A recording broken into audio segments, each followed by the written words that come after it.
Welcome to HotSpot. I am your host, Gabriel Moncau. Today, joining me, as he always does at the top right, is Phillip Tran, my trusty co-host. At the bottom left, we have Savannah Cardenas, BU class of 21, UPE president, and a previous Microsoft intern. And at the bottom right, we have Melissa Lopez, also BU class of 21, UPE current vice president, and previously an intern at DreamWorks Animation. How you guys doing? I'm doing all right. This week's been kind of wild with class stuff, but I'm glad we can take time to sit down and talk about other stuff for a change. So, yeah, actually, I'm kind of so ready to move on to other things, but the semester seems to be dragging out, doesn't it? It feels like it's a never-ending cycle. Honestly, I'm just glad to get finals done with soonish. I mean, I already got one of my classes out of the way, which is my Kilshon seminar, because I'm in the honors college. And it was basically getting grilled for 90 seconds. It's like for short answers. Oh yeah, it was not fun, but I survived. So like this podcast, but this is longer, basically. Yeah, this is getting. Well, I'm doing the grilling here. I'm grilling for over an hour. Wow, professional griller out here. Anyway, this episode's a bit different from what we usually do. It's a bit less focused on technicals and like an overarching idea, and it's more abstract. We wanted to talk more about networking and sort of soft skills in the tech industry. And I mean, you guys have plenty of experience in all this. As I mentioned, you've interned in multiple different places, and I mean, clearly high-ranking officials in a comp-sci society. So I guess we got to just start there, right? Do you guys want to just sort of take us through your experience? How did you guys get started in the world of tech and sort of work your way up? Either one? Yeah, so for me, I just like going into college, I didn't really have much tech experience. So I just like went into college knowing that I wanted to major in computer science. And from there, just taking computer science classes. And I applied to Microsoft internship my freshman year. I somehow got it. So I interned there for my first summer. And then just from there, I kept, getting like a return, like interviewing and then getting a return offer. And so from there, I've pretty much stuck with Microsoft up until this point. So yeah, that's my journey so far. And then as far as industry and for academics, I mean, just completing CS courses here, doing side projects here and there. Getting involved with some more technical CS courses where it's a lot more self-driven and, doing your own projects. And then, just getting involved with things like UPE and even taking a leadership position just to get more familiar with things and be more involved. Yeah, so I'm similar to Sav as well. Going into college, I knew I wanted to do something like related to math, but I didn't really know exactly what it was at first. But I've always like really loved animation movies ever since I was a kid, and even like as in high school, I still love them. I would go to see like any of like the Disney or Pixar, just like those big companies, their movies I would go and see them like right when they came out. So I was like, I know I want to do something involved with that, but I'm not sure if I'm definitely not like super artsy or not that good. So I was like, okay, like I'll study computer science and like learn the technical side. So I came into BU as a comp sci major, and yeah, like the intro course, it was like my first time ever coding or like seeing any computer science stuff. And then from there, yeah, I just took on the courses. I didn't apply to any internships for my freshman summer, but sophomore year, I started applying and I really narrowed it down to companies that I would want to work for. So of course, like once like Disney's like software engineering applications came out, or, like Pixar, and then of course DreamWorks came out. So I just applied, and then I remember I didn't hear back for a really long time. And then all of a sudden, like really close to the holidays, like I heard back, I interviewed, I got in, and I worked at the research and development department at DreamWorks. And they don't take like too many software developer interns, more like film. But I still had a really good time because it was really cool seeing how all the technology behind like all the movies work, and seeing how like, even though people might think you're doing like designing characters or doing that kind of tech, we're still doing like full-on software engineering development. And yeah, then my team offered me a return offer at the very end of my first internship, and I decided to go back. And yeah, similar to Savannah, it's just getting involved with like classes that are more project-based, not just theory-based. Those are my favorite because then we actually get to develop a little more. Going to hackathons is really, really great. I think like freshman and sophomore year, I would go to different hackathons like at other universities. Like Harvard is really easy because it's just here in Cambridge, but going to like Yale and Brown and just it's pretty fun and you get to experience and learn new things and meet new people. And yeah, being part of UPE really exposes you to like different people, different opportunities, and you just get to learn more from the whole community. I think, clearly you guys have had tons of different experiences, and the ways you both got started seem actually rather different, like sort of different inspirations, but you ended up in similar places, right? So I guess that's one thing that we talk about. We've mentioned your sort of goals and like things that you've hoped to get involved with, and a lot of them clearly you have. Are there any sort of role models or like inspirations that you sort of had getting started, like something where you were like, that's what I want to do, that's what I want to aspire to be, or a company, or either a company person or a product, a program, anything like that? For me, like there's not many, I guess. So like I'm Mexican, and of course being a female in tech is already a lot. And then just also being a Hispanic in technology is just, there's even less of us. So there's not many role models that are like me.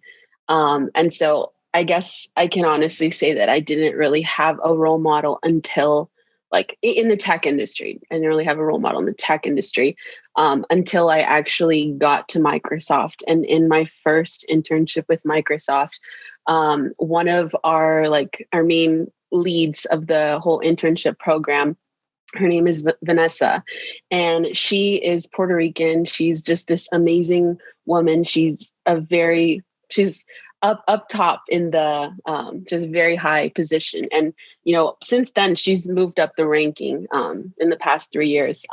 But right now her current role is the core vice president.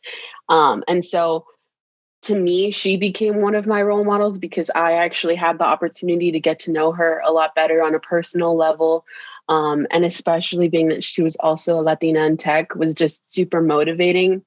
And she was also just super supportive in anything I doubted myself about or had any questions about. And she would just tell us about her journey. And some things are like things that I've encountered. And so just that enough was like for me to, be inspired. And even to this point, I still keep in contact with her. And yeah, so she's definitely become my role model, and, inspires me that it's possible to, work up the ladder in a super large tech company. Yeah, for me, it's also kind of the same as Savannah because I'm also Mexican and yeah, just like being a woman in tech and also Hispanic, you don't really see a lot of people in the industry that are a lot like us. So to be honest, there also isn't like a specific person I had in mind before my internship. But during my first internship, it was actually a PhD student who was also an intern there. She was a little older than me, but she really inspired me because she kind of also came in with the same background of loving films and animated movies, didn't really have a lot of technological skills in the past. She studied astronomy for her undergrad and just learned CS for her PhD, but she was still doing amazing things. She was on one of the hardest teams to get on at DreamWorks, where she was working basically on a lot of the software the artists are using. And she inspired me because before, during my internship, I found myself being very scared to ask what I thought were dumb questions, or I was scared to go to these events that don't really consist of interns. It's not a specific intern event. It's a company event. That can be super intimidating because you don't know, you're going to be surrounded by people who work at the company, and you, even as an intern, they want to treat you like family and everything. You still kind of feel a little scared. And she would always invite me to all these women in tech programs. I would go to her to other companies to go meet other women in STEM. So she really inspired me because she just always went out there, and she was also an international student. So she was kind of also a little bit of a minority. She wasn't really She didn't know a lot about like the American culture and stuff like that, but she didn't really let that stop her from just exploring and asking questions and just being more involved. And it inspired me to like get more involved and have that attitude going into my next internship. That's super interesting. I think a lot of the people, especially those sort of going into this these roles, the tech field, have somebody that they look up to, or when they get started, they find people like you guys have. And I think so. For example, I myself am Brazilian, so we have a lot of Latino and like Hispanic representation here. I think it's always interesting to see how people's sort of mindset changes when they go into these fields, especially for people that might have come from different cultures like us, for example. So what would you say your sort of thought process was when you got started in all this? I mean, some of you guys have mentioned that you might not really have known exactly what you wanted to do. You just had like some aspirations or some things you found interesting. But what did you find intimidating, or what surprised you at the start? And how do you think that sort of changed over the years as you've gotten more into it? For me, what I was scared about is that I met a lot of people like in the introduction, like in the intro courses that were like, yeah, I already built this app. Yeah, I already have I started coding since I was a freshman in high school, and like I was very intimidated that I was like, I'm not gonna do well, or like these people are definitely going to just be better than me, or just like these like scary thoughts. But basically, like, to bring myself like I guess down or calm myself down, I would be like, you know what, we're both here, we're both in the same class, we're both learning the new material, so we're kind of both still on the same level, even though they have a lot of experience, or we're both like, going to learn the same stuff at the end of the day.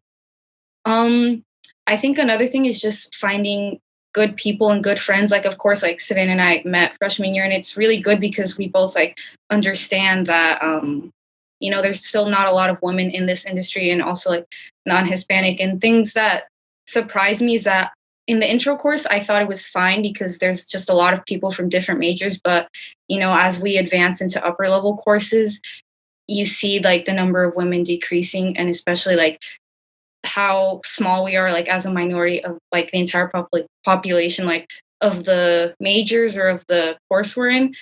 So I think it's just like, it's really important to not try to change yourself and adapt to like what everyone else is doing, but remind yourself like why you are different, and like how your differences make you unique or make you stand out in that crowd, and just finding people that accept you for who you are also, and like who support you because of your differences.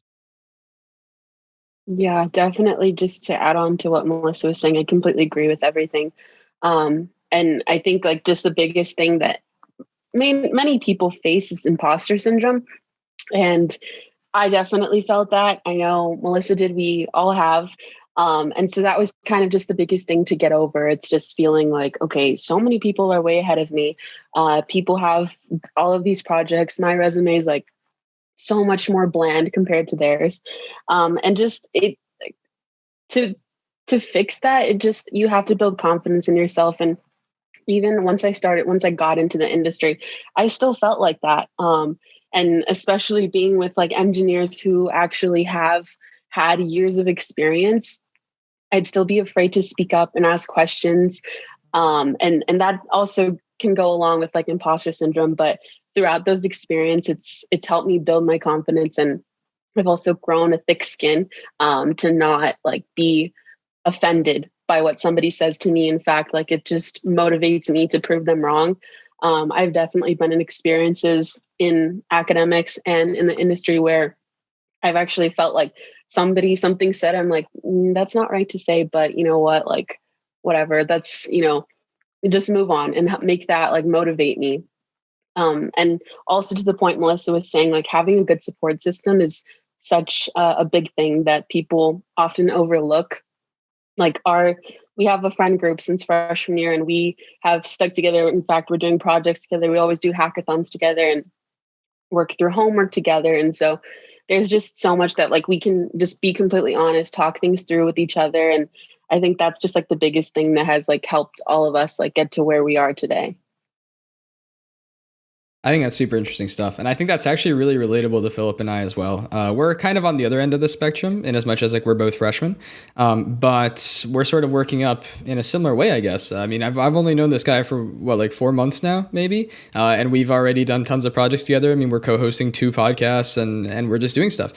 And I think what's really interesting about that, I'll let you touch on this as well, Phillip, because I'm sure you have some thoughts, but our friend group is really diverse in that way as well. I mean, we have one guy, we've got like 2 web developers. I do more stuff with like game development and Unity and stuff like that. We've got one guy who's like wants to be a system administrator and runs servers, and he's a Linux fanboy. And make no money. Second episode. And make no money, but it's cool. He gets flashing lights all around him all the time. So it's just, I think that's something else interesting to note as well, is the more you sort of expand your circle like that, the more you'll meet people who are really interesting in their own ways as well. I mean, I think that all of us are capable of really cool things on our own, but together we can do things that are like totally on another scale. Yeah, and you did see that with the hackathon we participated in, Boston Hacks. You guys built some great stuff. I wasn't there because I was busy doing some homework, but hey, I was there to support you behind the college. fence. I was there to support you behind the fence, But yeah, it is amazing. You should. I think it's something that people do overlook. Having your own like sort of support system, a group of people that can help you out if you're stuck, or even just do fun, insane projects with. And another thing I'd like to touch upon is that imposter syndrome. I think it's like such a universal experience for anybody. Like no matter your skill level, you're always going to be you always feel inadequate. Like I feel inadequate even though I went into BU with experience in programming, and I'm like, all right, I kind of know what I'm doing, so that like I should be able to kind of get through some of this stuff. But it's always tougher than it seems. And you just got to realize that there's a lot of people that are in your position, and you're all going through the same things. You're still learning the same stuff. Experiencing the same stuff in college, and you're going to get to the same place eventually, no matter where you start from. For sure. And I think a lot of people also don't realize that sort of goes both ways. I mean, the easiest example that I can come up with right now is like, I am a freshman who is currently talking to the vice president and president of the society that I just barely got accepted into. Like, that's kind of sus, not going to lie. Like if Let's vote out Gabe. Honestly, I mean, a real possibility. So, Imposter. It's the imposter. So it's stuff like that. You can't let sort of a difference in stature or experience or anything like that sort of stop you from trying things. Otherwise, this podcast wouldn't exist, right? Exactly. So it's all about sort of taking those opportunities, I guess, and just rolling with them. Take risks, people. Honestly, like just applying to UPE was a really great experience. I was scared super hard for the technical interview, but I survived. Even more excited when I got into UPE. Never thought that would happen, but hey, I'm here now. And we decided to take a big plunge, Gabe and I, with just starting a project and a club that we just got into. And hey, we're on our 3rd episode, so that means we're doing something right. Exactly. They didn't give us much of a choice, to be fair. They did sort of hold a gun to our heads and say, start a project, and then we started a project. But, well, we did. Hey, it worked out for the best. Yeah. I think we're quite far along compared to other teams, honestly. Not to throw shade, but hey, we're doing work. Just to throw a little shade. Just throw a little shade. We've gotten so much done. That's and interesting, though. it wouldn't have happened if we didn't decide to take the plunge. And I think what you just mentioned about how we sort of got started in these projects and UPE and all that touches on a ton of stuff that I want to talk about as well. I think the first being, we've talked quite a bit about how your guys' experience sort of built you up and you turned into who you are now. Now that you sort of have this different mindset, how do you sort of see the whole world differently? Like, for example, with UPE, I mean, clearly you guys are in pretty managerial positions. You're both pretty involved. Don't know how much you can talk about this stuff, but what do you look for in an applicant for UPE, for example? We've talked about these skills. We've talked about having this mindset and sort of being willing to take risks and trying new things and finding other people. So now that you have found yourself on the other side of the table, you're the one that's reviewing these applications. What do you look for, and what really jumps out at you? Honestly, to start with that, I can talk about my own personal experience as an interviewee. I had applied to UPE, I think my sophomore fall, and I still didn't really have much technical experience. I had 2 intro CS courses, and I actually did not get in. So I didn't get into UPE, and the next semester I tried again. I interviewed, and then I got in. And so that kind of just like goes to show, like, I got rejected from UPE at one point, and now like I'm in a high position. So again, like that, you should never be disencouraged by anything. You should just let it like try again, motivate you. And now from this point, I've gone through about 2 or 3 sessions on the other end where I'm actually interviewing. And I guess like the biggest thing we can look for obviously is, technical talent. But we're not too heavy on that. We mostly just like to look for like potential, especially since we're, interviewing freshmen, sophomores. We can't expect them to know how to solve every problem or, basically can't expect them to help for them to solve every problem, but we're looking to see how they get through it. If they can explain their answers, if they can, admit to that they're confused or ask follow-up questions. Like that's what it's all about. And that's honestly something that we've both grown to learn in the industry, is that like, when you're interviewing, you're not interviewing for, I mean, I guess for the most part, you're not interviewing against other people. You're just interviewing against yourself. It's your own performance in the interview and how well you can convey that you're trying and your effort. And, we can see your problem solving skills. And I think that's one of the biggest things. And along with that, even just being able to like have a conversation and, not just be super technically smart, I guess you could say. But yeah, so it's just everything as a whole that we look for in candidates. Yeah, so I have done interviews like probably so many times now, so I've really like know exactly like personally what I look for. So there is like a, I guess, technical skills like benchmark. I think like you do have to be able to solve certain problems, or at least after a certain point, like we give you hints in the sense that like we encourage you to talk out loud your thought process. So that's really important to me, because even if you can't solve it, but you're able to explain your different thought processes, and it's kind of like to the level like we expect like a freshman or sophomore, then technical wise it is fine. But I really like candidates with a lot of enthusiasm and who show like a passion and that will give back to UPE and really contribute, because maybe there is someone who has a lot of technical experience, is like, like maybe solved all the questions correct, like everything like really fast for an interview, but they, like don't try to like interact with us, or for example, I'm trying to think. Yeah, like just don't show any enthusiasm. And I don't see them like participating in UPE events that we host, or when we're there, they're not going to be contributing to group projects or something like that. Then that says a lot about them. And I know like from my personal experience about interviewing, I've been told that like enthusiasm and just like your showing like you're passionate about what you're interviewing for goes a long way, because sometimes like that's like a major key point or major key difference between you and like a different candidate, like your level of enthusiasm.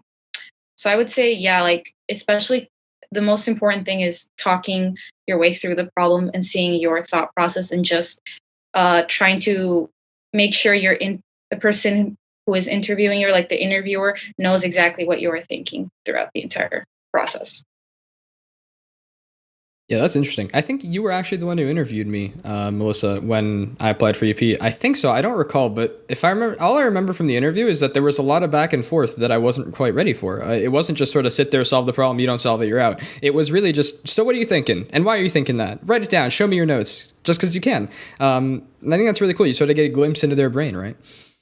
Yeah, and Definitely. kind of like to add on, it's because that's super important, because if you're silent during your interview and like you're thinking and maybe writing stuff down, it is fine to take pauses to think something through maybe before you speak it. But the problem with not saying anything is that maybe you're already really close, like you are super close to the correct answer. You're just missing a key piece, and I can like maybe hint you towards it or guide you towards that correct answer. Say like, actually, like because of this, you can think of it this way instead, or something like that. But if you don't speak out loud, then I don't know how I can give you a hint or help you in that sense.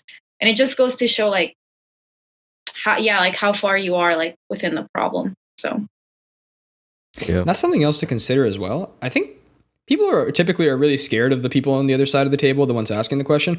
They don't want you to fail, right? Like they want you to succeed. They want you to be a great candidate. They want to meet other great people. They want to help you, right? yeah, of course. I think I try every time to like emphasize that, I'm here to encourage you, and I want everyone that I interview to succeed, because although maybe an interviewee might feel like, like they want to reject me or they're just looking how to filter people out. That's not really how I look at it. I really don't I really don't like having to like say no to people. I really would like everyone to join and like gain from the things that they can gain once being within UP. But yeah, like I try to make sure like I'm encouraging and like really supportive and like also remind them like, I'm a student as well. I'm not a company or something like that. I was just like you like 2 years ago, really not that long. So Yeah, and to add to that, it's honestly just to make them feel comfortable. And even if, a candidate doesn't get into UPE, it's still great experience actually, going through the interview process, whether, that prepares you for another interview with UPE or that prepares you for actual company interviews. And so that's kind of one of the biggest things. And even if a candidate does not get into UPE, we try our best to give them feedback as to why or what they need to work on in order to improve themselves. Yeah, I think that's massive. I think you've hit a word that people don't really talk about enough, which is feedback. I mean, an example that I can give is that recently I applied for a management position in the BU Gaming Club. And I mean, the interview went fine, it was kind of intimidating. The whole e-board was there, all these faces in the Zoom call, all silent, all muted, just staring at me intently, deep into my soul. And I actually ended up getting elected as media coordinator. But Congrats. One of the things that I did, thank you. One of the things that I'm a big believer in is that even if I hadn't gotten the role, but I did, I still reached out and I said, what could I have done better? What did you think about the interview? What could I have done better? And I think that's something that people don't do a lot. I mean, back in high school, I competed in something called TSA, not the Airport Security, Technology Student Association. I get that every time I bring it up. And it was just a series of competitions. I did video game design for many years. And one thing that I lacked a lot there was feedback. They never really told us what we were doing wrong. And so it was so hard to improve. So I think I'm a big believer from both sides of that. If you're somebody doing the interviewing, you always want to try to get feedback so they can get better. And if you are an interviewee, if you don't get feedback, I think you should ask for it, right? Because otherwise, how are you going to improve? Yeah, exactly. Yeah, glad you could do pat downs at the airport. Oh, yeah.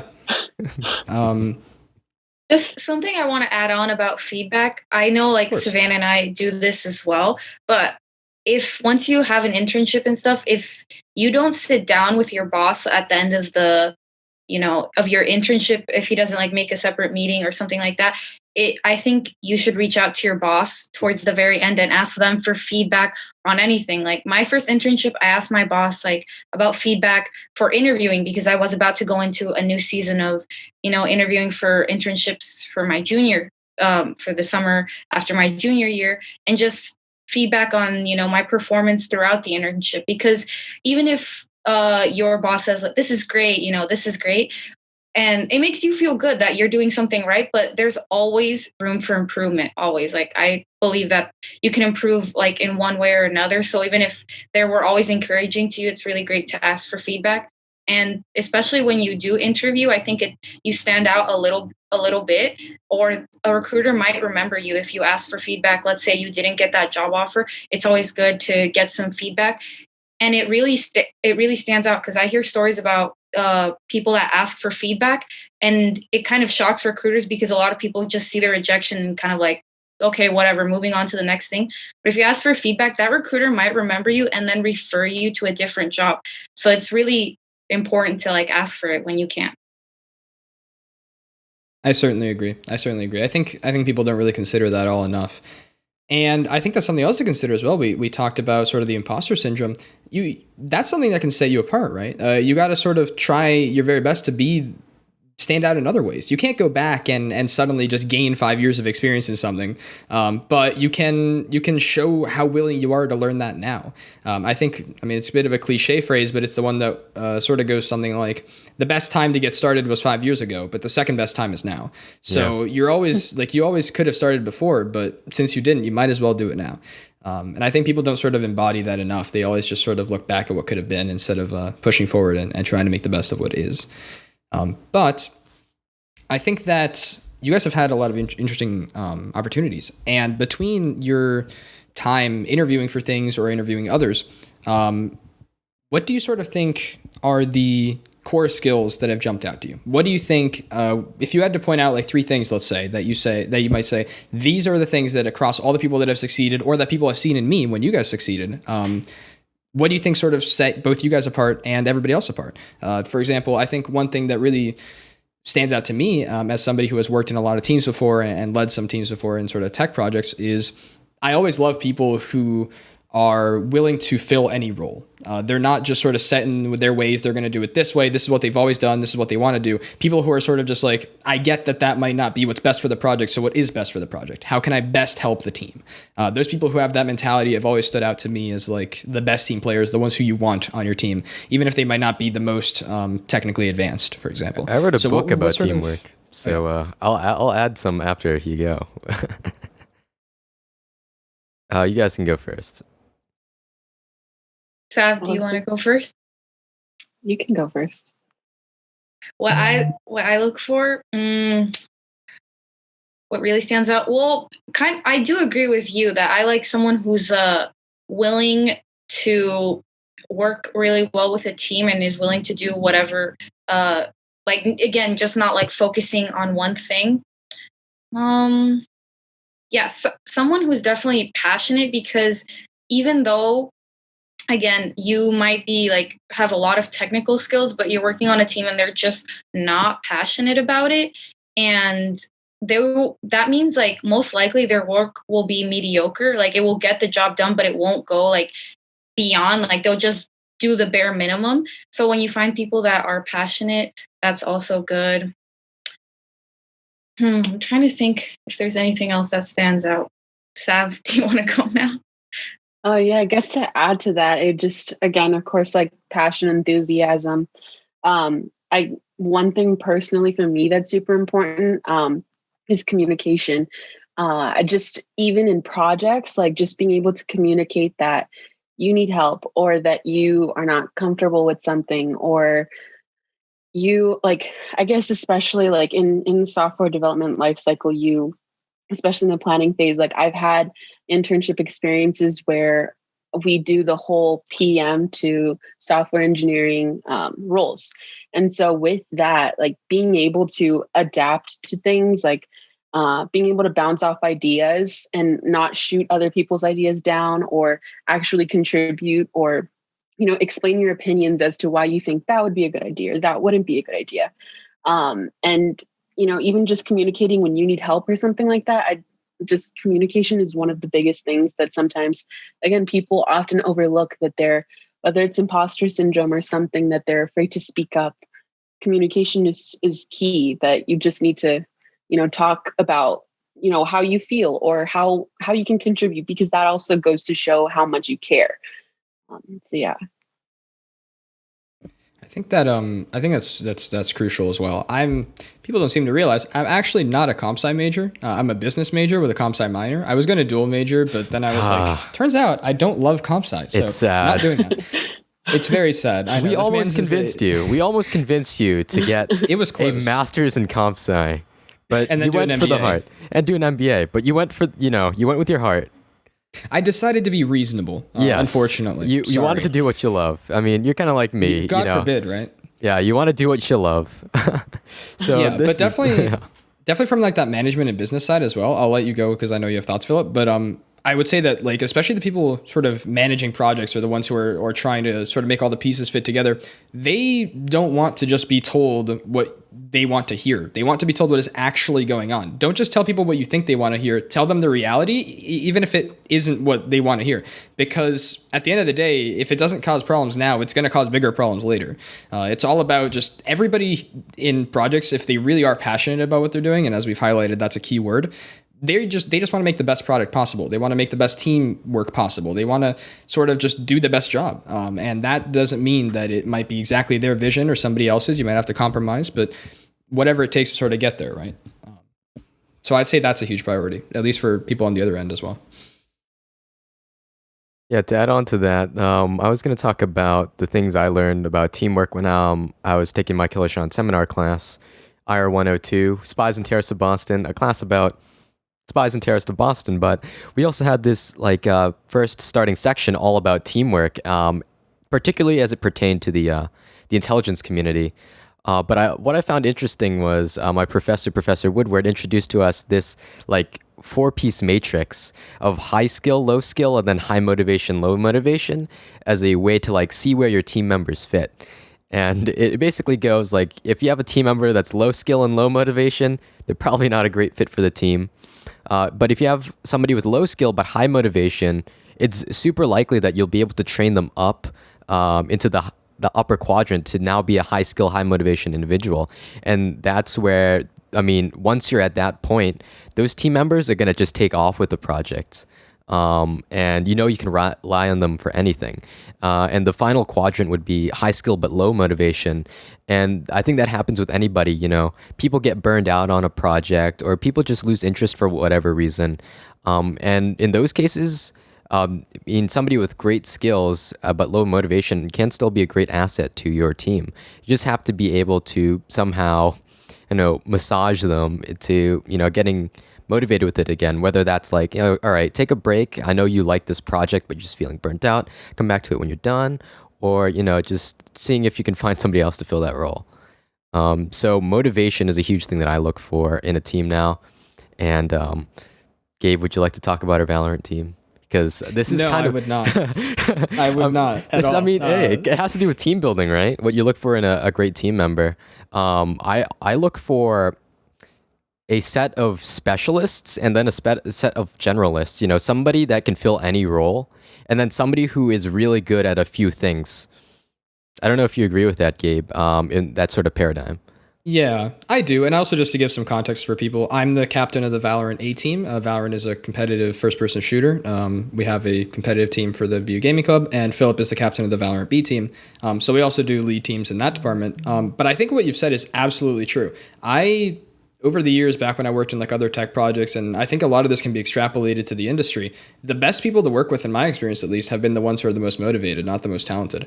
And I think that that's something which a lot of people don't really consider nowadays. They all look at comp sci and they're like, oh, it's one of the most challenging fields to get into, one of the most like contested fields. But that's just because there's a lot of high skill individuals. It's not one of the most highly contested in terms of motivation. I feel like the people who have always stood out to me are the ones who really just are motivated and are willing to set themselves apart, not the ones with the highest skill. I mean, I'm sure there's some prodigies here and there. But yeah, that's my experience at least. Yeah, you can always tell when somebody's really willing to do something, or like really willing to deep dive into something. And that really shows. That's what stands out to me the most. Yeah, and if I may add to that, teamwork is something that never is really taught in any university, I would say. Those skills you just kind of gain from your experience, whether that's side projects, hackathons, or group projects. And, being in a team, there's so much responsibility on both ends, like as like yourself as a team member, you have to learn how to adapt to other people, whether that's that they're a more quiet, reserved person who, may have high skill, but like you said, like a low motivation. And so you have to adapt to, especially when you're in a situation where you have no choice, that you have to work with them, which is very common when you get into the industry. You get put on a team that you have no choice. And so you just have to learn how to adapt and how to communicate properly, and how you're going to work with that person and all of these different personalities to get the job done. Yeah, I think working with a team is super valuable experience. And you're right, like it's not something you get a lot of unless you actively seek it out. Like I think a lot of like CS students should absolutely take every opportunity to go to every hackathon ever, and don't even match up with a team. Just go with a bunch of random people. Like that's how you'll have the true hackathon experience. Yeah. Like you're being thrown into the deep end of something, and you just have to work with what you have there. And teamwork is one of those intangible like things that if somebody's a good team player, they just transform the team entirely. I 100% agree, and I really think it's all about experience, like you guys have said. Like the more you experience it, the better you're going to get at being both a part of the team or leading a team, if that's really what you want to do. I mean, I've I've tried to like get better at that stuff. I've read books like Mindset or The Five Dysfunctions of a Team or like Good Strategy, Bad Strategy. Basically just search up like leadership on Amazon and the first 10 books that come up, I have them all like on that shelf over there. Look at this And I've like tried to read them. Reading. And a lot of them are really interesting, but it's nowhere near the same. And it's so much harder to incorporate that stuff than just going out there and trying it yourself. And at the end of the day, it's like what we've said earlier, the people who have like that long list of things that they've done, they didn't at one point. They were also getting started and they had no clue what they were doing, and they still might not, but they gained a little bit every step of the way. So you just got to take the opportunities when they come to you, I think.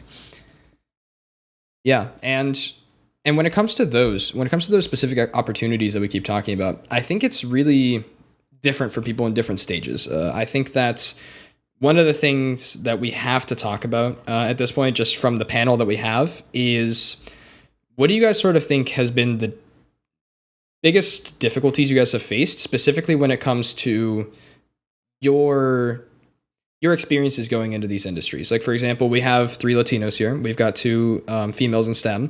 We've got, Phillip, I'm sure you've had plenty of issues as well, just by being an Asian applying to college. That itself can be difficult. So I think that between those different quadrants, we have people who have had very different experiences, and I just want to see sort of where they all line up. For me, at least, I will say, when it comes to that whole Brazilian side and the imposter syndrome idea, I got into BU not from as much of an academic strength, but more from a resume strength, in as much as I have done a lot of projects, and I applied as an international student as well, despite having lived in Florida before. I think that a lot of people, most people, the vast majority of people, don't have any experience anywhere similar to that. I never felt like I pushed really hard for academics. I pushed a lot harder for projects, and I pushed a lot harder to get to know people and more of that networking side. And that's always what I've done. And it seems to have panned out for me. So I think it's always interesting to see what people's different approaches sort of lead them to. I don't know if you guys have any thoughts on that, but. I guess I can speak like both on a tech side and so tech wise, of course, sophomore year, going into sophomore year, you've taken like 3, maybe 4 of the basic intro courses that teach you, the basics, but not a lot. And, I wanted to apply to internships within like animation fields. And I was like, okay, like, what do I have to do? Do I have to go into film? Do I have to go into comm? Do I have to go into CFA, get a minor in art, something like that? But honestly, like a huge advantage that everything's just online these days is that you can learn it online. So I remember that semester, I would definitely dedicate some time every week to try to learn Unity. Actually, like one of my projects that I'm pretty sure caught my past manager's eyes was that I had Unity on there, a Unity project, but I had no computer graphics course or a course that's like basically made me learn Unity and made me create that project. So that really stands out. And the great thing is, although it is different learning it in the classroom versus you learning it on your own, like through tutorials or through practice or whatever, it really stands out when you go out of your way to really dedicate time to learn something new, because that for sure shows you're passionate about it. Because no one, of course, people who are passionate about a certain subject will go out and try to do anything to learn about it. Another problem for sure, like I face, especially when you're applying to companies, like for the first time, like, when I was applying, I was like, I've definitely felt imposter syndrome. I'm like, okay, how am I even going to stand out? Because I'm pretty sure there's some other girl who is exactly like me at a different, like maybe at a different school, and she's maybe had a computer graphics background or has more projects that are more aimed towards that. So it's kind of, that one's more like of a mental drawback, just like I would say to be more confident in yourself and like what you have to offer, instead of like trying to think about like everything else. Like think about how you can improve yourself, because your biggest competition won't be like other people, but it'll be just yourself. So yeah, to add on to what we were saying earlier, I feel like no matter who you are, what you look like, everybody deals with something, whether you know it or not. And that can be personal issues or, just anything. You can't judge a person based off of how you see like them perform or a mistake they made or something, because you don't know what's going on, or like a comment they make, something like that. And so kind of just to go along with that, I feel like again, like the biggest difficulty is just feeling imposter syndrome going, starting in an industry where I had no experience.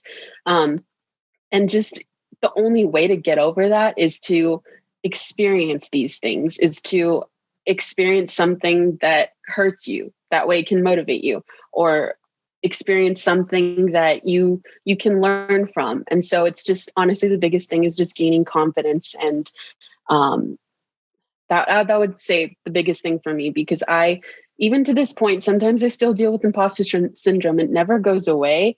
It's just how you personally deal with it. I know there's people that deal with it in different ways, and they can completely be reserved, pull back, and not cope very well. But it's all how you deal with it and how you use that going forward.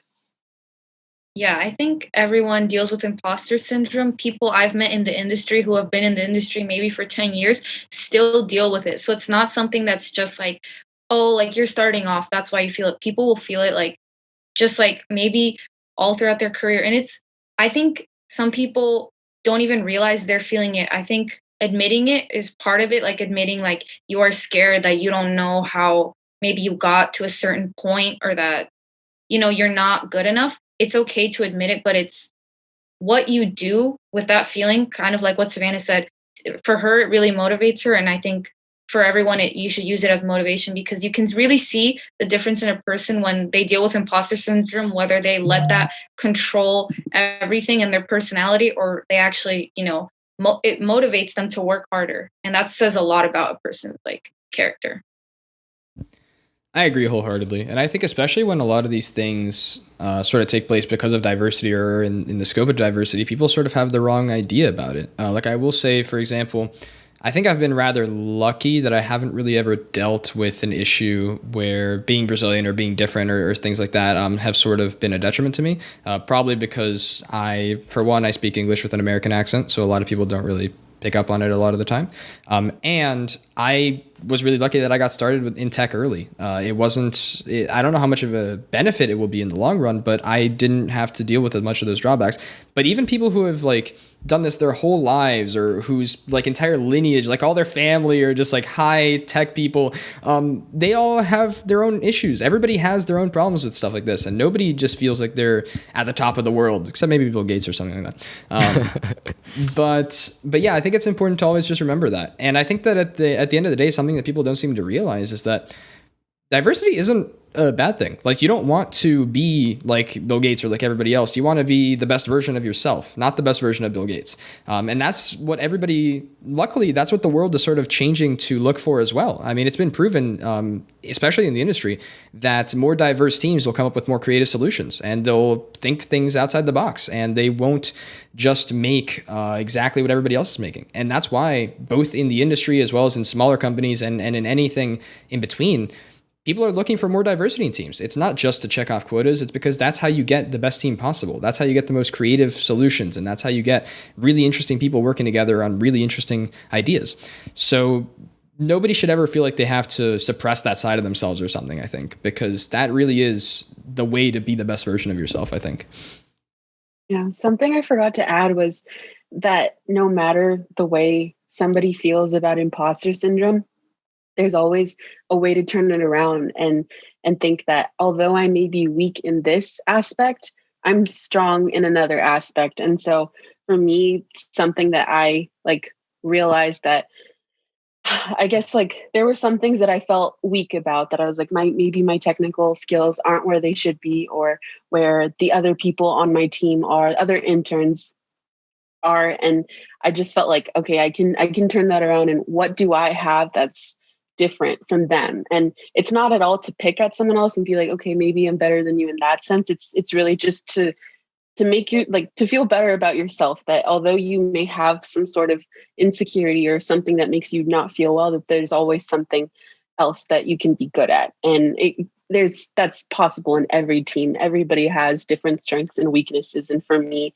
something I found was that although I felt imposter syndrome in my technical skills, I definitely felt super confident and strongly about my networking skills. And that's something that I've just grown to, use to my advantage. And from there, I've just become so confident in myself. Yeah. To add to that conversation, Gabe and Melissa, I think like as an Asian person, like you get a lot of stereotyping about what you might know. Like people might think I'm super great at theory. I know no theory at all. I'm all about applying what I know. And like there's kind of like an immense pressure from a lot of Asian families, like from your parents or whatever, about like really excelling in academics. And I think that kind of like made me not enjoy my senior experience in high school because I was working so hard. Um, and now that I'm in college, I realized that, I probably should have spent more of that time just being who I was and enjoying the things that I do. Right now that I'm away from the pressure of high school and being into college and stuff, I've really taken the time to like not worry about my academic commitments because, those are important, but they're not what make my college experience. What makes my college experience is the people that I meet along the way, the connections I build, the friendships I make.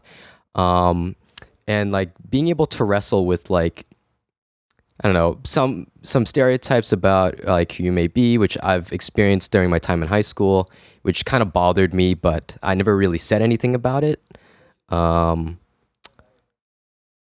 I don't know. It's hard to wrestle with. There's no one answer, and you also do feel like a sense of like that you're an imposter because you might not match up to people who look like you, or do the things that you do. Like, of course, there's a lot of Asian people in the field of computer science, but I'm nowhere as near as good at them. But that doesn't really matter. It's what I bring to the table, my unique blend of skills, ideas, and viewpoints that really make a team. And you're really right, Gabe. What makes a great team is it's a team that actually isn't a team full of yes men. It's a team of people who have conflicting ideas, conflicting viewpoints, all rubbing up against each other that make the best product. Because once you get all those people in the same room, bringing up all these different concerns, that's how you address the issue. That's why I think the most important skill for somebody to have is to be, well, I don't want to say open to being wrong, though that as well, but open to finding a middle ground. Because if you have a room full of people who are all geniuses, different in every way possible, but none of them are willing to coordinate or come to a middle ground, you're going to get nothing done. The same way, if you have a room of people that aren't prodigies, but they all have interesting ideas, even though they may be different, if they're willing to cooperate and find a middle ground, I would say chances are they're going to come up with, at the very least, a more interesting solution, a more unique solution, a more creative solution than the alternative. So I would always say go for that for sure. And I think at this point, we've talked quite a bit about how you guys sort of got to this point. And one thing that I want to look back at and sort of get you guys' thoughts on is, what do you think have been, whether it be tools or a specific advice that you got or something, that have most impacted you when you got to this point? Like, do you think that there was one thing that you sort of started doing that totally changed how you approached either the tech field or networking or how you met people or anything like that? Or was there something that somebody said to you that changed everything? And I think that one thing that I can bring up for me personally, it was actually kind of similar to what Phillip said. He said, you don't want a team full of yes men. I agree. But being a yes man some of the time is great for getting more experience. You don't want to just do what everybody tells you or what you want to do, but you want to take the opportunities to at least do something. It might not be what you want or what somebody else wants, but it will be something at the end of the day. And that's something that a mentor told me in an ID tech camp, actually, a couple of years back over the summer. Her name was... what was her name? Jade Zyros. And she had won a first robotics tournament back in high school. And she had worked quite a bit with like the tech field. I think she was a comp sci major at some school in Florida. And she basically just said that one day she sort of decided to start having that approach of just sort of taking every opportunity that came to her. And that's how she branched out and learned a lot of new things. And I think that that's also why I've been able to do a lot of those things, is just taking the opportunities that come to me, even if they're not exactly what I want to do. So I'm interested in seeing what you guys think might have been some of those more formative moments for you guys. Yeah, for me, back to the question about having a role model and who mine would be. That same woman, her name's Vanessa, and she is really the one that has encouraged me to come out of my bubble. And there's always something she used to say that really stuck to me since my first internship when I met her. She always, her whole motto was, kick ass and take names. And she would yell that to us always. And I was like, what does that mean? But, if you really think about it, she's like, perform your best in your internship and take names. And the whole take names goes into networking. And that's something a lot of people overlook. And that can get you so far. For me, I've had many experiences where networking has actually helped me go to a different team or just overall learn about the company. And Microsoft actually has a program for interns. It's called the Intern Networking Program. And they match you with, every intern, if you sign up to be in the program, they match you with a full-time employee every 2 weeks. And so they, CC you guys on an email, and usually the intern is expected to initiate the conversation. And from there, they schedule a 30-minute coffee chat or something like that. And, that really just helps you get to know more about the company, learn about someone else's experiences. And with that, there's just a lot of questions that I would ask every person and see how everybody's responses were different, whether that's like, what do you like about Microsoft? What don't you like? And honestly, kind of touch on those things and hear a genuine response about someone who's inside the company. And yeah, and back to what I was saying, that it's actually helped me, learn more about the company and other teams. My first internship, I was under the M365 core umbrella. And then my following internship with Microsoft, I went under Azure Identity, which is more security. And although I did like the work in Azure, I really just wanted to go back to M365 core, because to me, that's where I actually networked so much my freshman year, my first internship.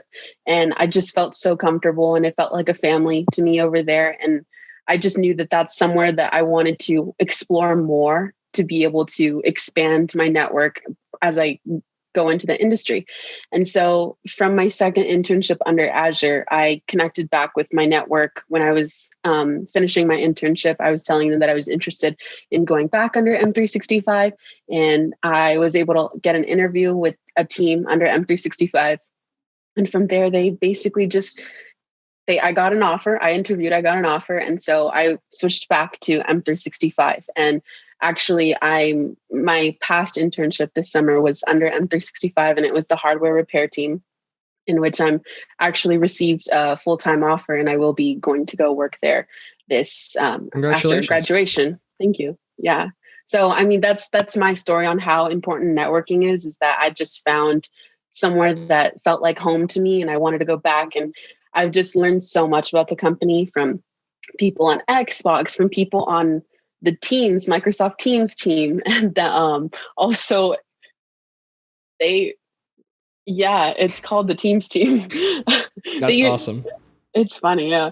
And even like other places like Excel and things like that, just learning how those things work. And, even networking with other interns who have now gone onto other companies. I always have them to reach out to, whether it's to hear about their experiences, or if I ever, wanted a referral to switch companies, I always have them. And that's something that's just so important about networking. I can't wait to get on 500 plus connections on LinkedIn. That is my I'm dream. starting to think everywhere I go, I'm just going to start a new podcast. Sounds like a pretty good idea to me. People. What? I don't know. It's working out so far. You should go to a new club, start a podcast there, add everybody you know on LinkedIn, just keep going. Problem solved. There's all the connections. Yeah. Got to build those connections. Mm-hmm. I think everyone's goal is to get 500 plus on LinkedIn. Yeah. But that was my... Yeah, no, it's fine. I was going to say, but to go back to, I guess, the original question, I guess, like a tip or something. This one was actually from my mom when I think I was struggling a lot sophomore year. I think sophomore year personally was like the worst in the sense of like imposter syndrome, because I guess that's the first year where you have nothing on your resume, but you feel like you should have more, or you're competing against people who have more than you.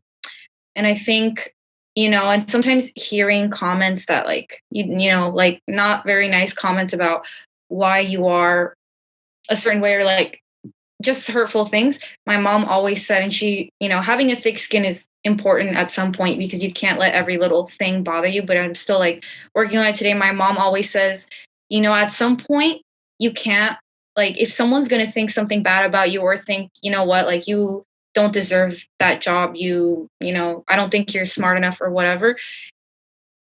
It's in a sense like don't let every little comment someone makes take you don't let what Don't I'm let trying to every say is, comment. yeah, like don't take every comment personally. That's what I meant to say. Don't take every comment personally. And also like just l- realizing that you're not gonna to not like try to change other people's like opinions about you, but like just try to use that like to your advantage to kind of like grow stronger from there. Is just like if someone says this little comment, I'm like, you know what, like I really can't change like their mind. And that's like kind of like how a lot about my personality now. Savannah knows this. Like if someone really doesn't like me for some reason, or I don't know, if someone really thinks this certain way about me, to a certain extent, like I can't let that stop me. And like in a sense, like I can't really like change their mind at some point and have to like either use that like to motivate me more or keep moving on to like the next thing and not getting stuck on like one person's comment. This isn't to say feedback isn't important, because I think then you should use the people who actually do lift you up and who do have a better feedback for you, to let that keep motivating you as you go on. But networking wise, I know Savannah hit on that a little bit, and I want to talk a little bit about the same thing, that networking is super, super important, because I feel like, yeah, you never know. Like for her, you know, she got to go back to the team she really wanted to because of that. But I think a big reason why I got my return offers because I tried to just not network necessarily with different people at the company, but really try to get to know my team on a more personal level. Like, no, like more about their family or like what they did before they came to DreamWorks, stuff like that. And I really think that said a lot. And my team mentioned that to me too. They said, past interns don't even sit with them at lunch, or like don't even really talk to them other than like at meetings, or don't ask them questions like, hey, how was your weekend and stuff like that. So to them, it was very surprising when, I would sit with them like at breakfast or something, or be like, hey, yeah, I'm going to go eat breakfast. You want to join me, or should we go get lunch? And I think that goes a long way, because they get to know you like on a different level, not just like saying, okay, like this is Melissa and she knows how to code in Python and Java, like, because that's just technical wise. So networking is a big deal.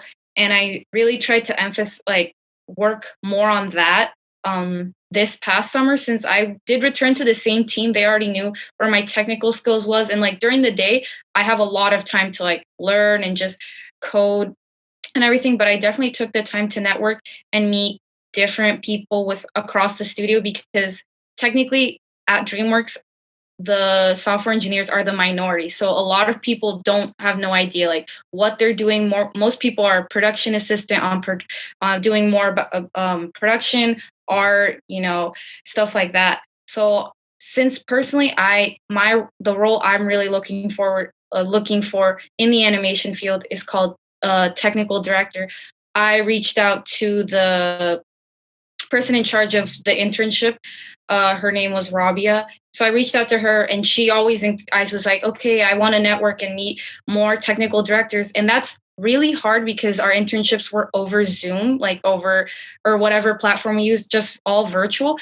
So in person, like you could run it, you could, be invited to a meeting and you meet someone and you're like, you start up a conversation easily. But, like on virtual, you really have to reach out and email people and be like, hi, who you are, who you're interning for, and how you're passionate to learn more about them. So I definitely did that. And I tried to learn as much as possible about people who were technical directors, because that's a role that I really like. And now a lot of them, know me by name, because again, there's probably 3 or 4 comp sci majors who are interns there. There's not a lot of us. So if you reach out to them, you're going to stand out very easily. So getting to know them, seeing more of their work, and through them, I got to actually meet the technical director recruiter who actually does all the recruiting for those jobs. And from there, she was able to give me a lot more advice and tips on the application process and what I should do, if I want to come back and switch to being a technical director. So it really goes a long way, because it can help you. Like for Savannah, it got her not necessarily, she did, of course, a lot more to get her a return offer, but it got her a return offer on the team she preferred, or like she got to switch over. So And for me, it's like the same thing. I got a return offer with an incredible team, so it goes a long way. Yeah, and if I may add to what Melissa was saying, that I like networking, it can go such a long way.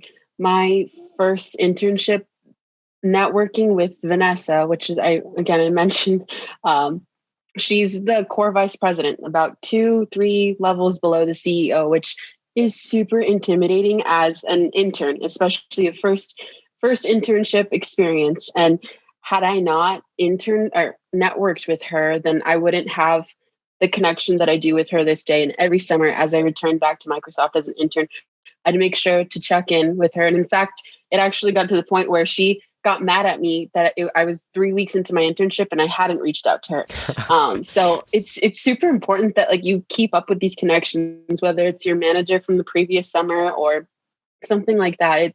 And to add on to that, like Melissa was saying that she found out about other roles.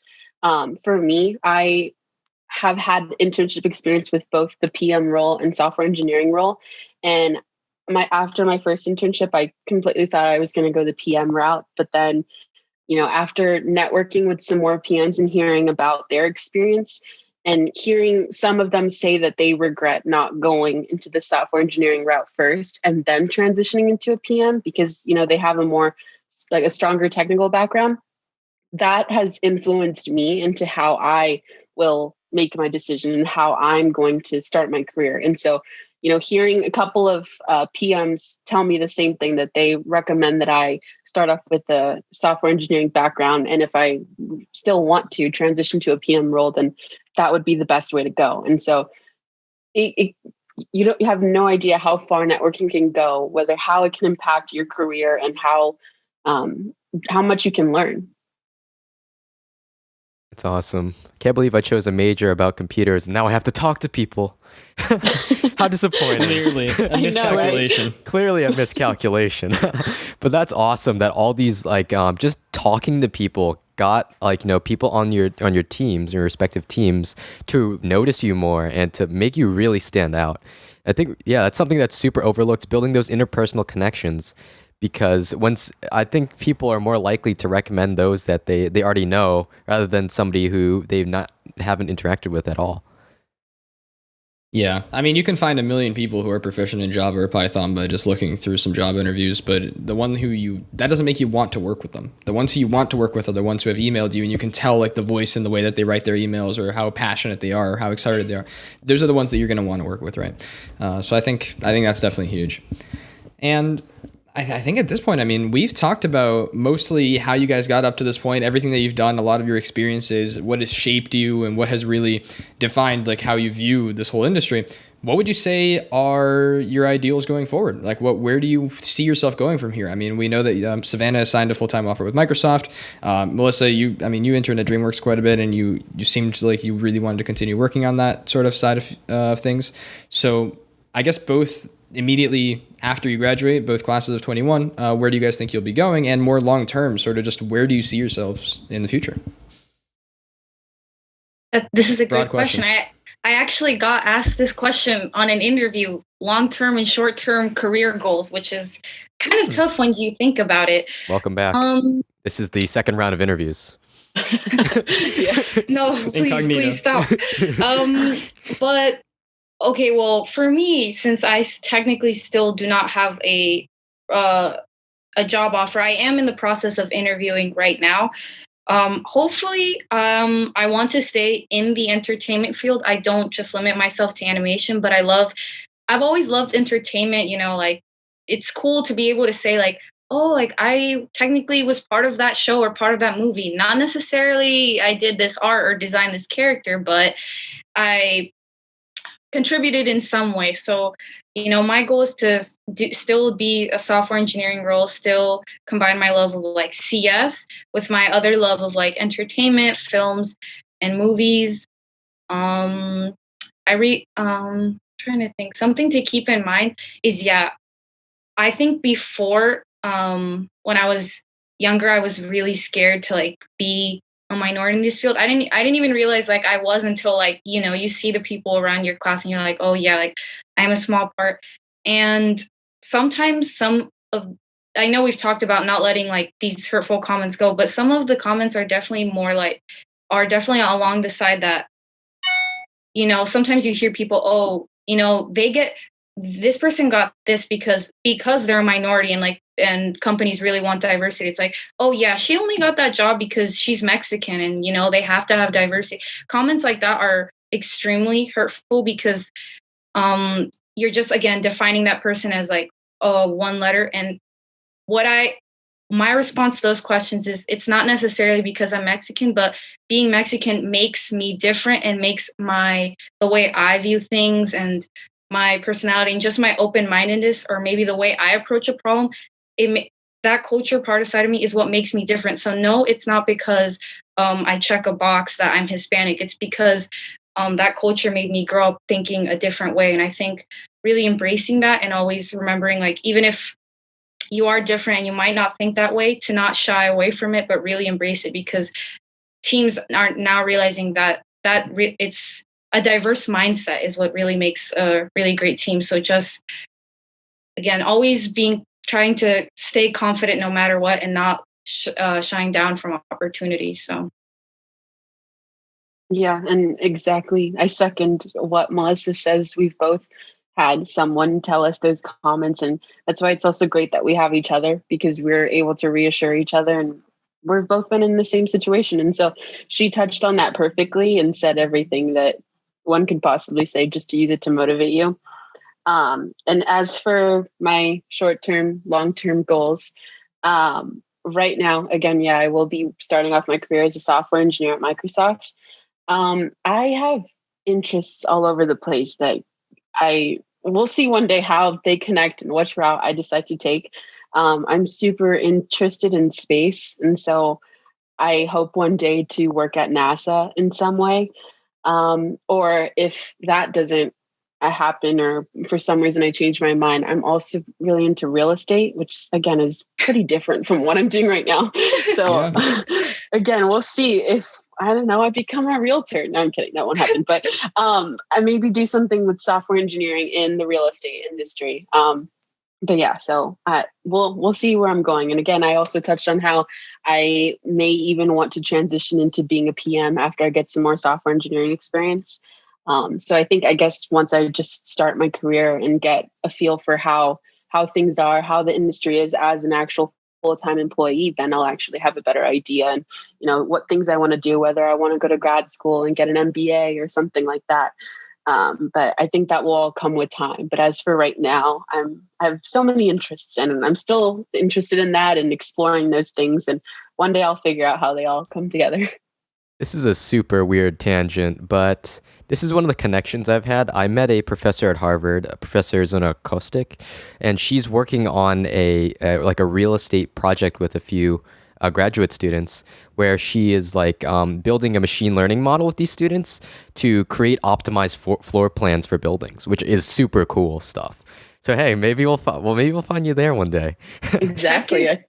Tech is everywhere these days. That's why I kind of love it, because yeah, even if you have a different passion, since everything's just so tech driven these days, you can still find a way to connect a different passion you may have to tech. So, and what Savannah was saying, I know she has other dreams, of course, of going to NASA or real estate, but she hit on a point that I think is really important, to be open-minded. So currently one of the roles I'm really going towards is rotational programs. I've been applying to a lot, which basically what those are is that maybe over the span of a year or 2 years, you get to move around within a company. You're not just set in one place. And 2 years ago, if you asked me, would you do a rotational program? I was like, no, because in a sense, it is different, because you're not guaranteed.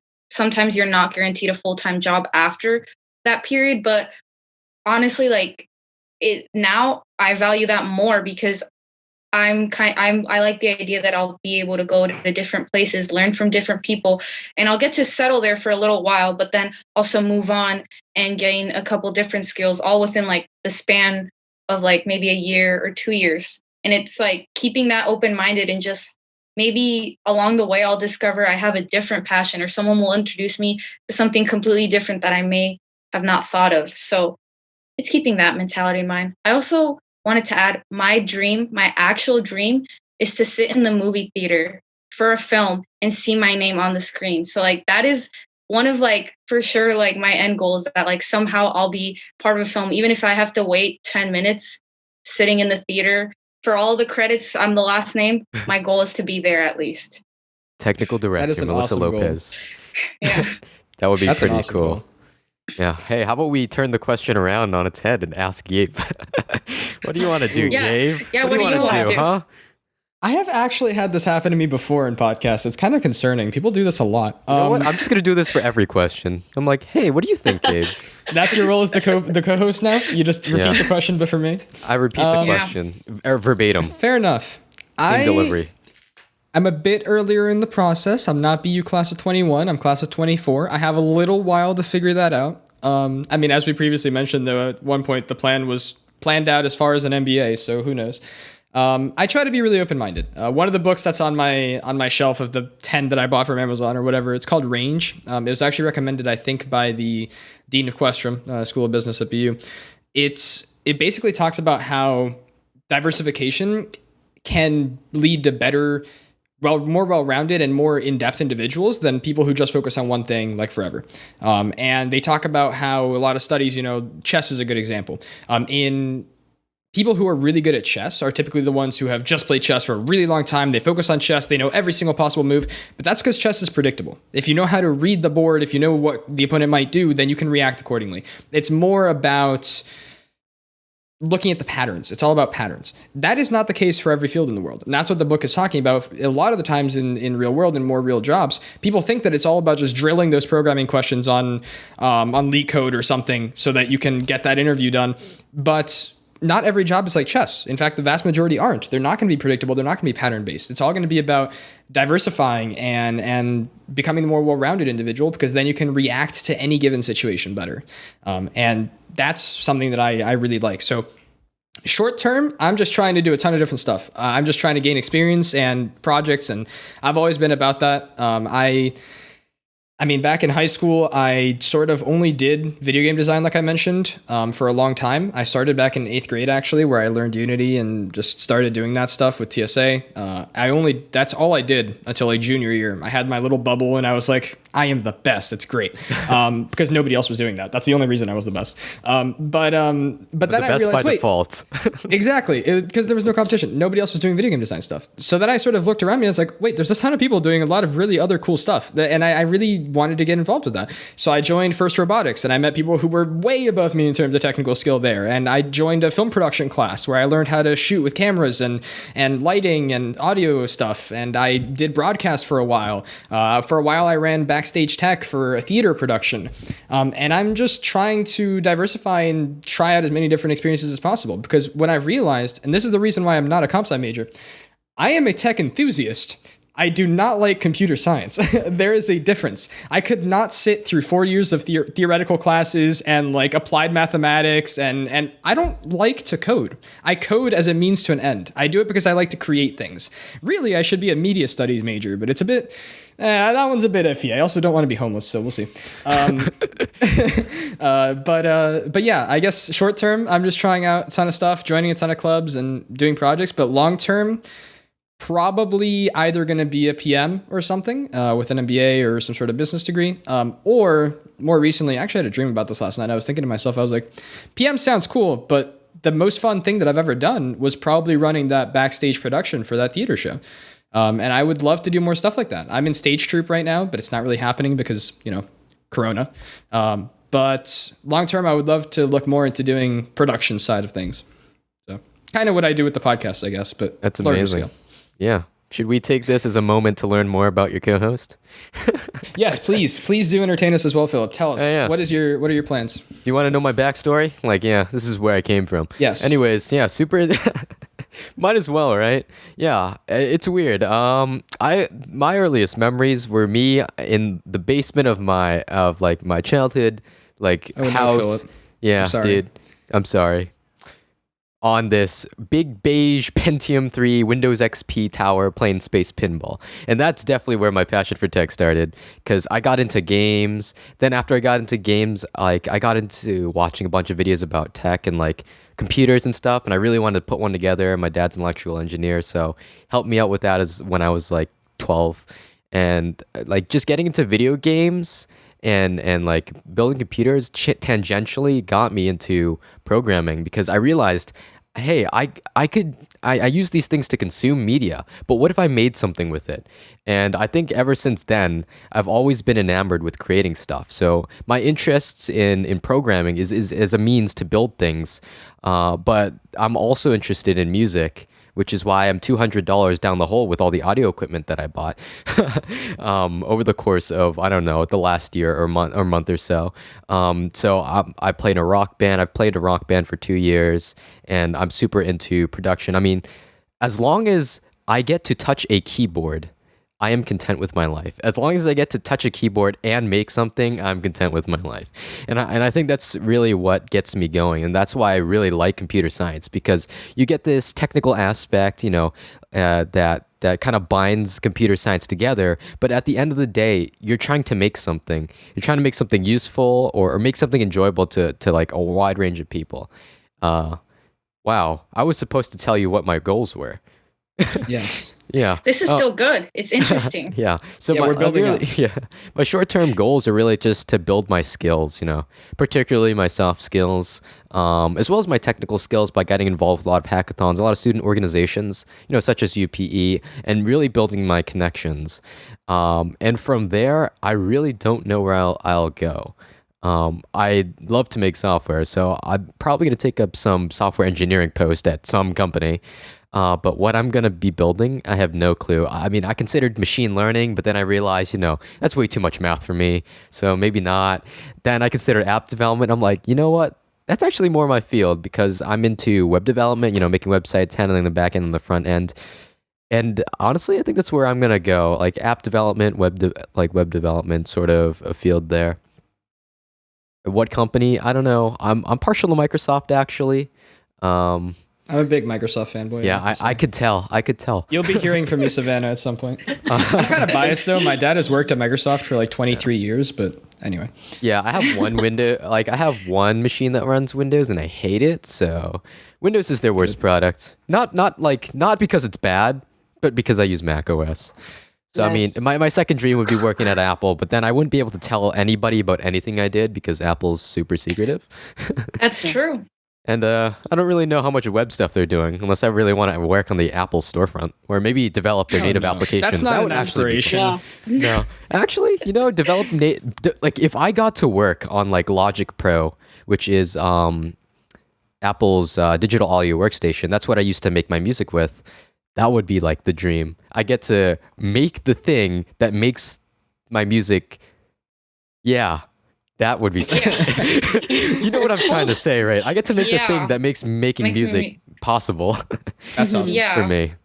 Hold on to that dream, and always like something I keep in mind. Like, although I think I speak like with Savannah and I, we can both acknowledge we're very, very lucky. Like I know sometimes on the first try you don't get it. Like somehow I did. Somehow I applied and got like this great company, like that's really one of the big animation companies. But also what I realized there, that sometimes it takes a while to like get to your dream, but as long as you still have a drive for it, maybe one day you will be working on it. Like you never know, or you will be building the new software. You never know. But if you really hold on to that dream and keep in mind that every step of the way can help you get there, maybe I'll be seeing your name like under the developers one day. Who knows? No way.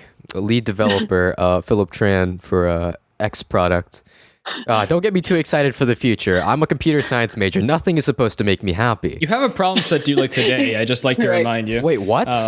Yeah, more immediate Yeah. concerns. Oh yeah, I already did it. Don't worry. I mean, it's probably all wrong, but I did it. That's fine. It's fine. okay, Gabe. The usual. I will also say I think it's Yeah. important to remember, like, definitely hold on to your dreams, but be like, it's okay if you decide that's not what you want to do. You don't have to, like, you don't have this formed identity. I think a lot of people, especially with like the rush to figure out what you want to do at the age of 18 and apply to college with this whole like narrative of who you are and all this, I think a lot of people feel like they really need to know what they're doing right now. That's not necessarily the case. It's okay to just try things and then figure out what it is you want to do. And if you apply to something, let's say you're even working a job and you're not happy, then that's not worth it. You got to figure out what it is that makes you happy and what you want to actually do.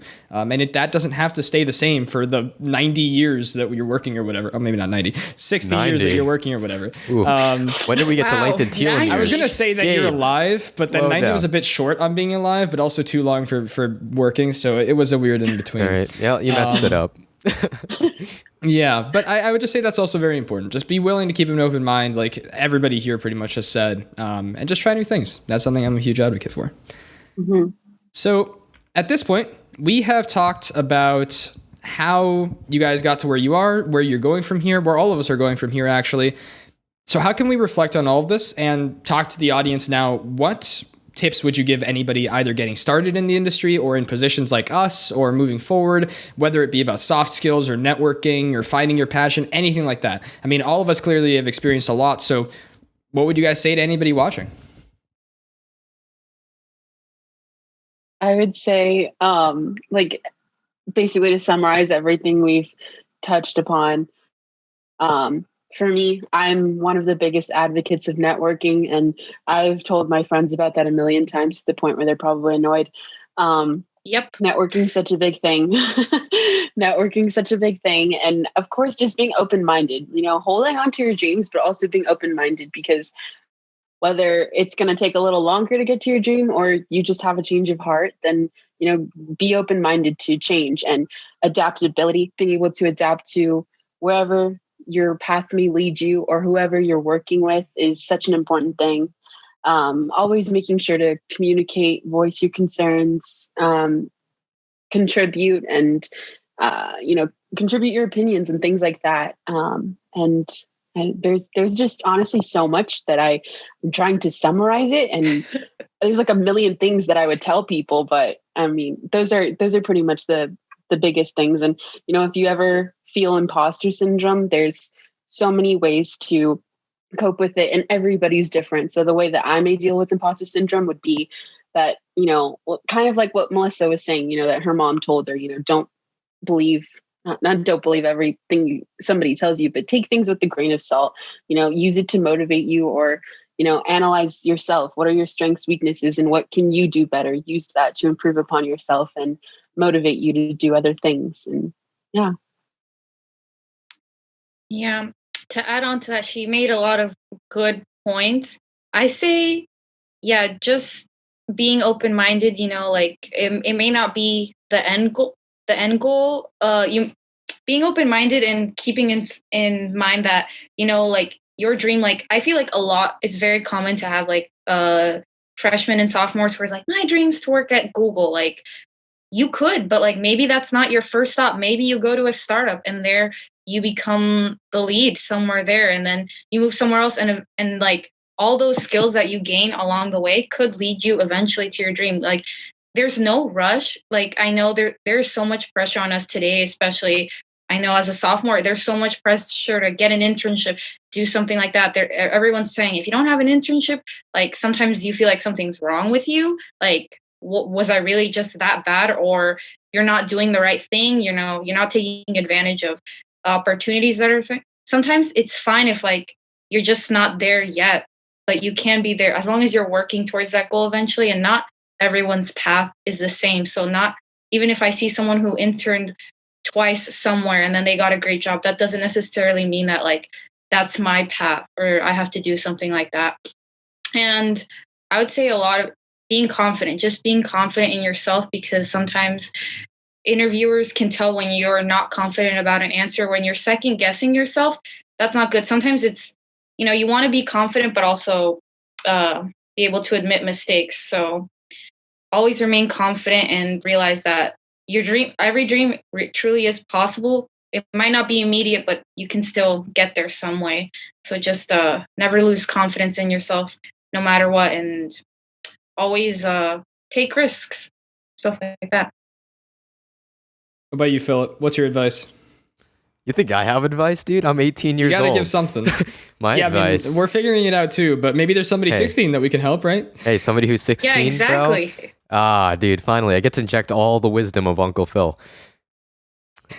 I'd say don't lie to yourself and do things that you actually enjoy in high school.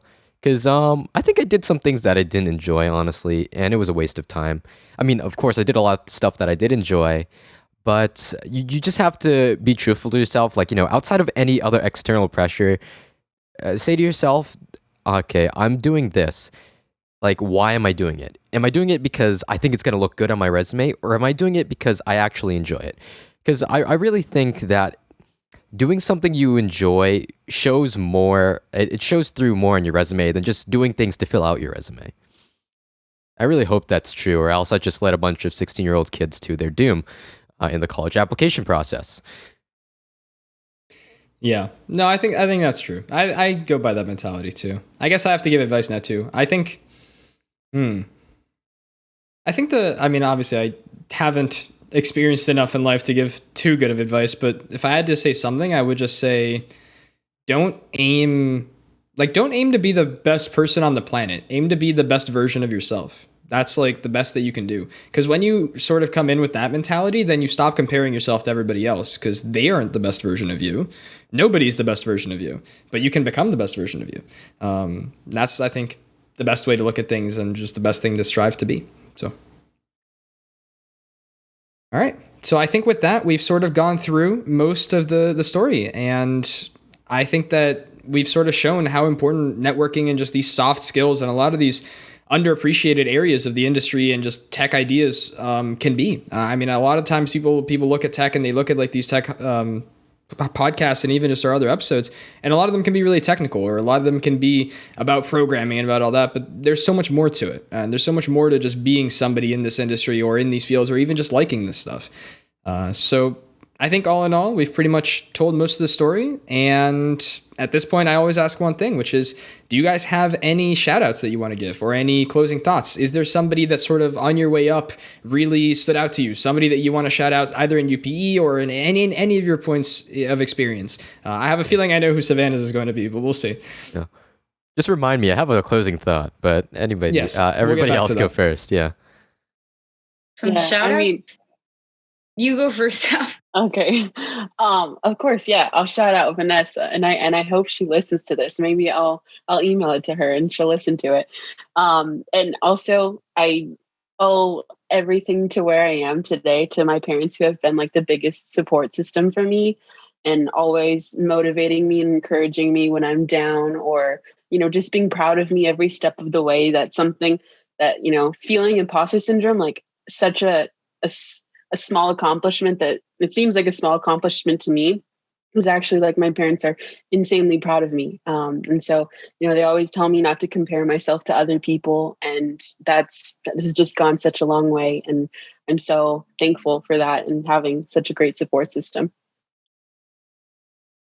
Yeah, for me, again, it would also be my parents, because they're, of course, like if you ever feel down about yourself, thank goodness I can always like go back to my parents, and they are so proud of me for everything that I've been able to accomplish. It's always great hearing how much like they support me and they're there for me no matter like what path I end up choosing or where I end up going. I know they'll always be there to support me and just remind me of how much I've worked to get to for everyone, where we are today. Other shout outs, let me think. I would say, of course, my team at DreamWorks, I feel like sometimes they feel like they're the really boring team in R&D, but I'm like, no, I love that team. I worked with them for 2 years. My manager's great. His name is Brent Villalobos. He's always really hard on me on my pull requests. I'll say that if he ends up watching this. He's pretty hard on me, but I appreciate it. My coding definitely has improved. And of course, one of my mentors, Jeff Bradley, he like we got along so well, and he was definitely showed me what the DreamWorks culture is all about. And he's very, very grounded, down to earth, and I know a lot of people at the company cherish him, and he's just a great guy that I always knew like had my back and could help me if I needed anything on the team. So shout out to those people, to basically my team, and not forget that they're super important at the studios. Yeah, I'm sure without them, nothing would get animated ever. Yes, honestly, yeah, for sure. That's what would happen. Yeah, sometimes it's the things that you don't see are the most important, Like, especially your team at DreamWorks. Like, if that software team is not there, the entire, the entirety of DreamWorks can't do anything. Exactly. Oh, yeah, my parting nugget of wisdom. Oh, yeah, I forgot about that, yeah. It's okay to not know what the hell is going on. It's kind of how a lot of us got involved with this. It's like, wow, that sounds interesting, and you dip your toe in. It's like, oh, this is nice, and then a lake monster just engulfs you, and now you're in the belly of the lake monster. It's all right to not know what's going on, because like that's kind of how I learned a lot of things. I'm super self-taught in a lot of things. I just kind of threw myself in the deep end and figured out as I went. And I think this is a super valuable experience for anybody, just to be able to learn by yourself, be self-reliant, and also be okay with not knowing, and be okay with being uncomfortable a little. Get out of your comfort zone. I don't know if you have any parting nuggets of wisdom, Gabe.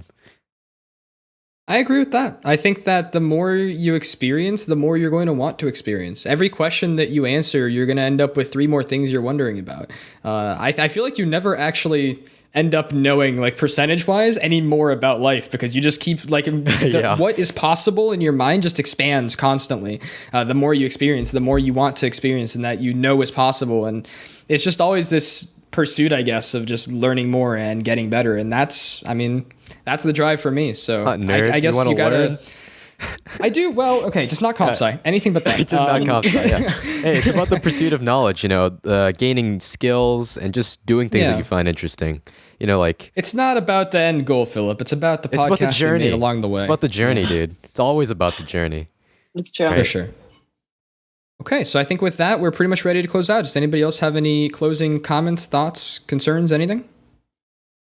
I just want to say thank you guys for, starting off this project and for not being afraid to even ask us who are, seniors and president, vice president, not be intimidated of that, not let that get in the way for you guys. Don't worry about that. We were. No, you guys should not feel intimidated or scared. I was waiting. Yeah. I was like, I really want to be on the podcast. I want to say I was part of a podcast. So I was super Well, I mean, happy. You guys were great guests, so maybe you can come on again. Yeah, we have so many people interested and like lined up to do this, so it's gonna be awesome. Yeah, I feel honored. Right. Wow. Now you're one of the chosen few. Right. Well, thank you guys for coming then, and I think it's been a great episode. Yeah, thanks for having us. Appreciate it. Thank you.